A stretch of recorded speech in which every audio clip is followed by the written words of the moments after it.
Como? Nós acabamos de ver, né?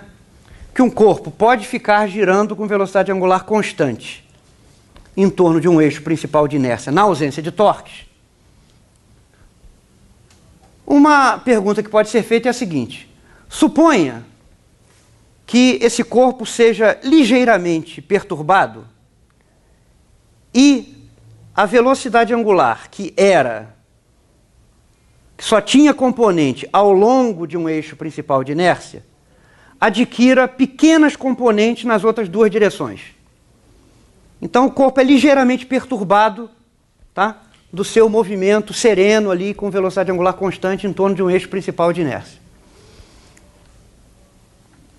Será que esse movimento de rotação em torno de um eixo principal de inércia é estável?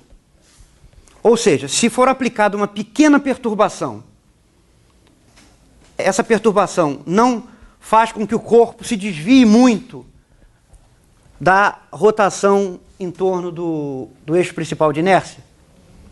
Ou será que o movimento é instável? Uma pequena perturbação vai crescendo e vai fazendo com que esse corpo se desvie completamente do movimento inicial, que era de rotação com velocidade angular constante em torno do eixo principal de inércia.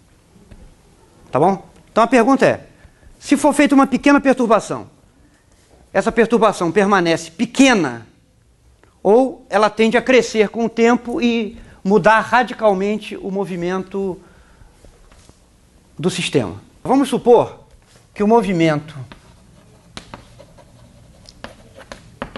inicialmente era uma rotação com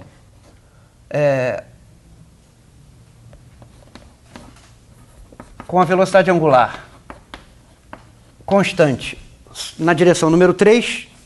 A escolha do número 3 aqui é arbitrária, tá?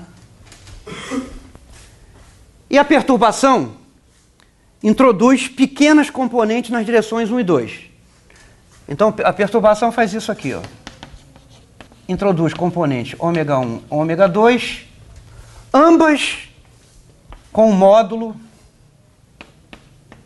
por hipótese, muito menor do que ômega 3. A análise de estabilidade é sempre baseada no efeito produzido por uma pequena perturbação. Porque uma grande perturbação pode destruir qualquer coisa, não faz sentido querer interpretar estabilidade no caso em que o sistema é submetido a uma grande perturbação. Então, nós queremos saber se uma pequena mudança da situação do sistema faz com que ele se afaste muito da situação em que estava ou com que ele permaneça, né, com um movimento muito próximo do movimento em que estava originalmente. Se permanecer sempre muito próximo, nós dizemos que o sistema é estável frente a pequenas perturbações. Se uma pequena perturbação crescer e modificar completamente o movimento do sistema, nós diremos que o sistema é instável. Tá bom? As equações de Euler ficam assim, ó. Tudo isso na ausência de torques, tá bom? A terceira equação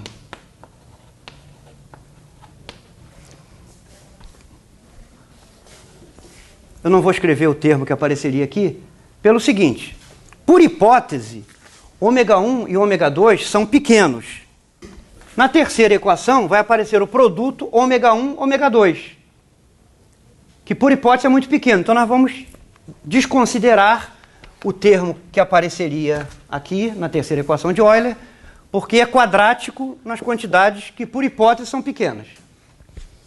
Então, essas equações aqui, na verdade, são equações aproximadas, né?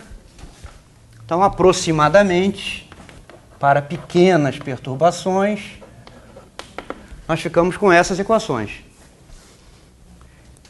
Então, vocês veem que a terceira equação diz que essa pequena perturbação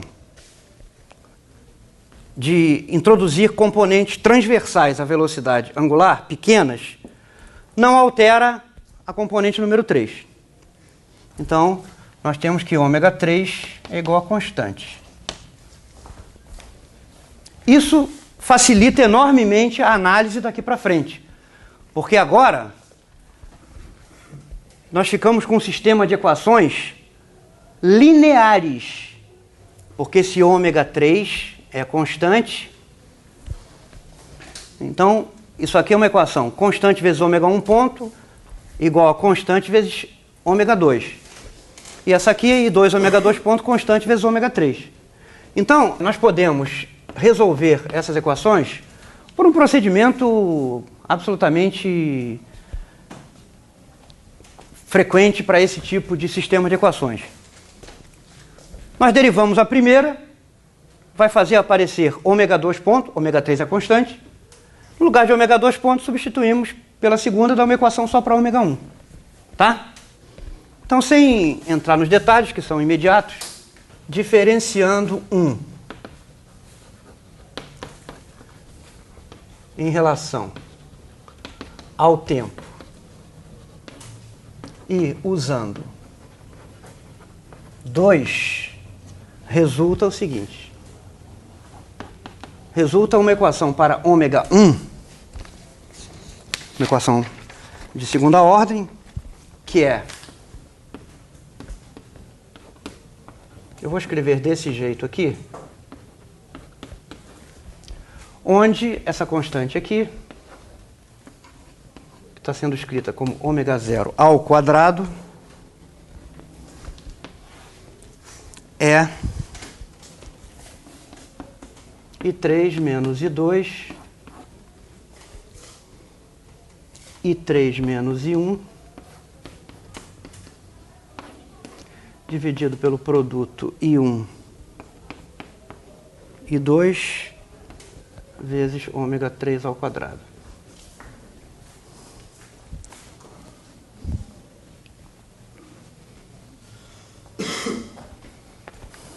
Tá bom?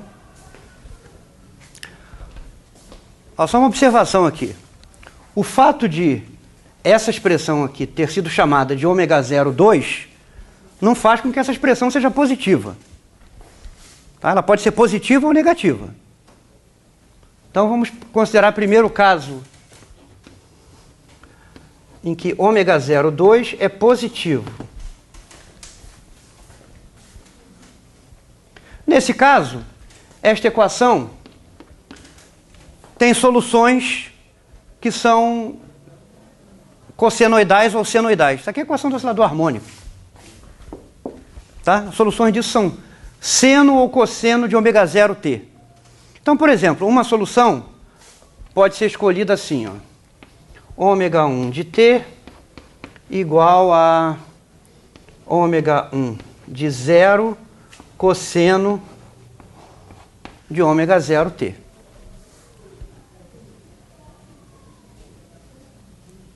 E se nós substituirmos este ômega 1 na equação 1, nós obtemos ômega 2 de t. Tá? Agora, usando 1, se obtém para ômega 2 de t, que é ômega 0 e 1.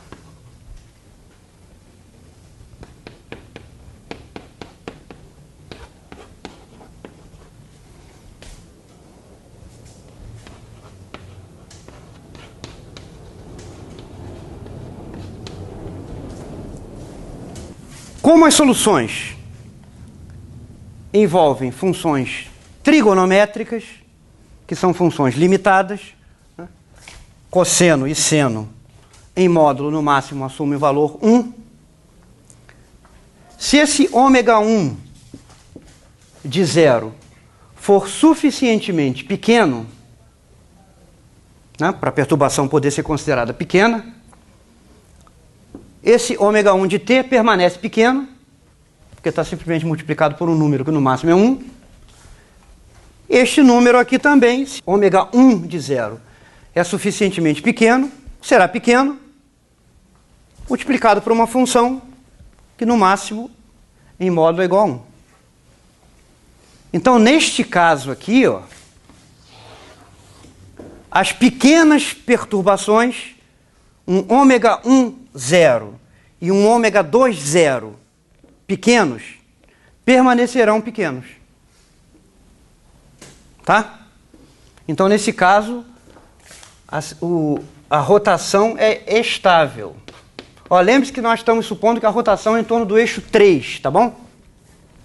Ômega 3 é constante e nós estamos introduzindo pequenas perturbações nas direções transversais. Então, rotação estável.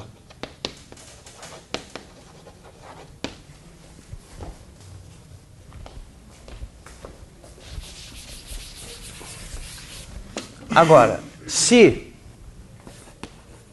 ômega 0,2 for negativo, as soluções dessa equação são funções exponenciais. Uma exponencial positiva e uma exponencial negativa. Tá? Soluções exponenciais para ômega 1 de t. Ora, uma dessas soluções é uma exponencial crescente.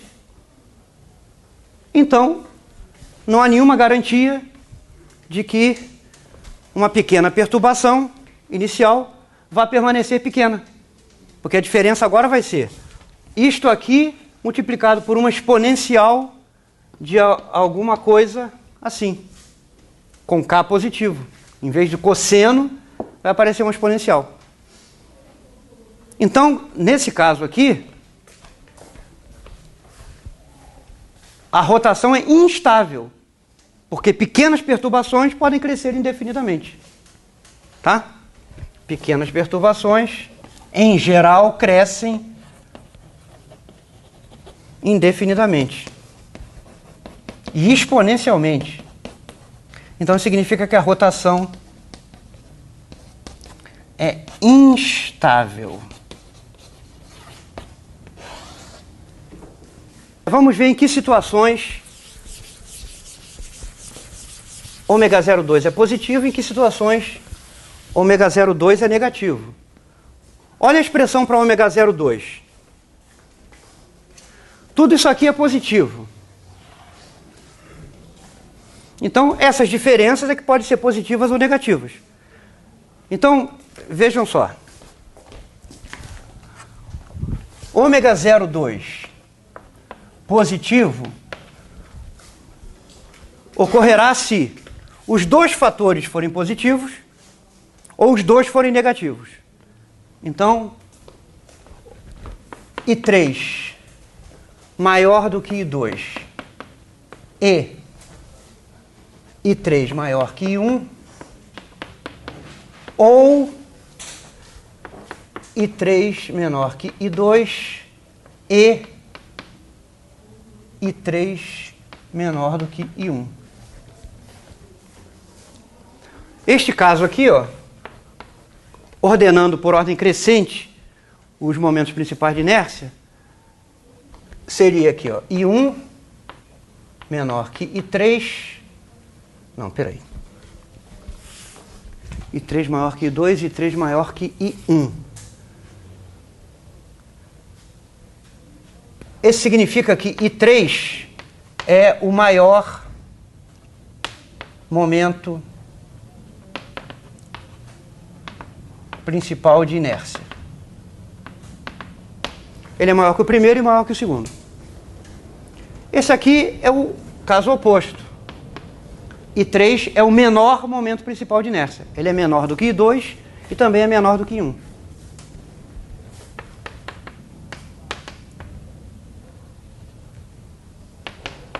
Momento principal de inércia. Agora o outro caso. Ômega 0,2 negativo. Isso acontece se o primeiro fator é positivo e o segundo é negativo. Ou vice-versa. Então, I3 maior que I2 e I3 menor do que I1 ou I3 menor que I2 e I3 maior que I1.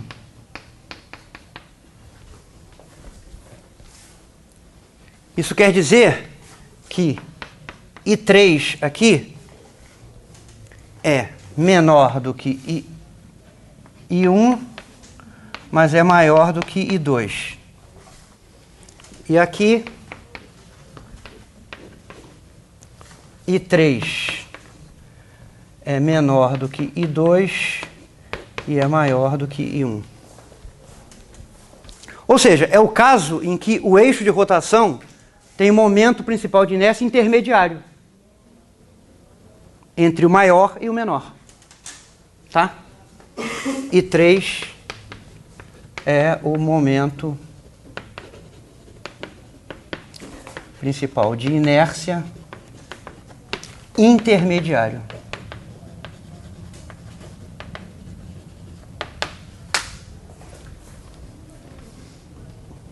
Então a conclusão dessa discussão é essa. Se um corpo está girando em torno de um eixo principal de inércia, com velocidade angular constante, sem torques, e é feita uma pequena perturbação a esse movimento,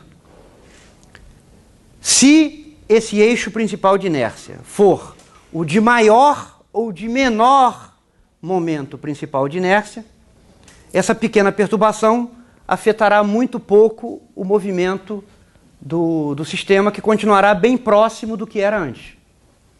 No entanto, se o corpo estava girando com velocidade angular constante em torno do eixo principal de inércia, cujo momento principal de inércia é intermediário entre o maior e o menor, uma pequena perturbação rapidamente modifica completamente o movimento desse sistema. Então, essa rotação em torno do eixo principal de inércia intermediário é instável frente a pequenas perturbações.